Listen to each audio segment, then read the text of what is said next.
Sorotan berikutnya, saudara, polisi mengungkap penyebab kematian RN, perempuan berusia 34 tahun yang ditemukan tewas di sebuah ruko di Kelapa Gading, Jakarta Utara.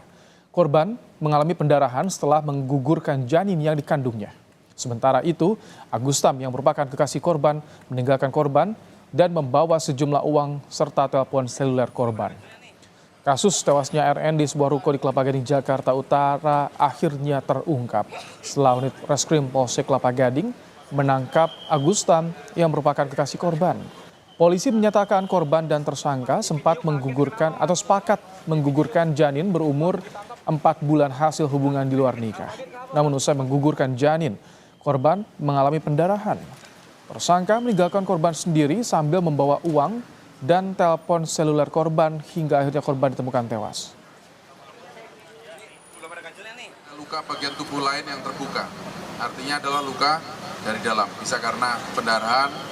Kemudian setelah dilakukan pemeriksaan ternyata ada upaya untuk menggugurkan janinnya, sehingga kemudian karena dilakukan secara tidak profesional dan dilakukan tidak dengan standar kesehatan, maka kemudian mengalami pendarahan.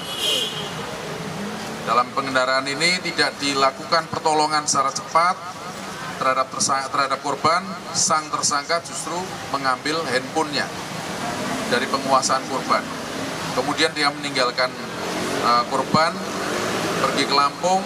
Sejalan dengan itu korban mengalami pendarahan. Tersangka pembunuhan perempuan di Kelapa Gading, Agustam meminta maaf pada keluarga besar korban. Dirinya mengaku menyesali perbuatannya. Ia mengakui ia dan korban telah menjalin hubungan gelap selama 3 tahun, dimulai sejak di kampung halaman di Lampung.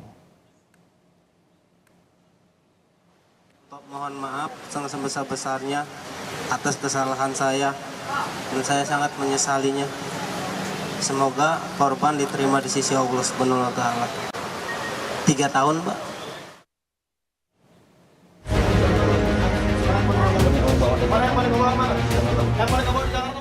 Agustami, tersangka pembunuhan perempuan yang ditemukan tewas bersimbah darah di sebuah ruko di Jalan Boulevard Raya, Kelapa Gading, Jakarta Utara pada Sabtu 20 April 2024 lalu, ditangkap di kediaman orang tuanya di Teluk Betung Barat, Lampung.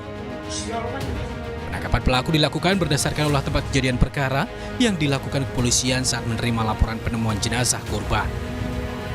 Dari pemeriksaan saksi dan CCTV yang ada di ruko, polisi berhasil mengidentifikasi pelaku dan melakukan pengejaran. Usai ditangkap, pelaku kini dibawa ke Polsek Kelapa Gading untuk menjalani pemeriksaan lebih lanjut.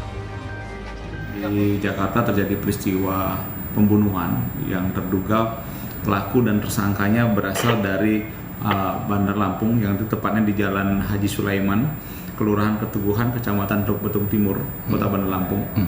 Tersangka ditangkap di rumahnya atas nama Agustami, yang kemudian dibawa oleh Kanit Reskrim Polsek Kelapa Gading ke. Saat ini pelaku telah diamankan di Polsek Kelapa Gading untuk mempertanggungjawabkan kejahatannya. Pelaku dijerat dengan pasal pembunuhan dan pencurian dengan pemberatan dengan ancaman maksimal 15 tahun penjara. Tim Liputan Kompas TV.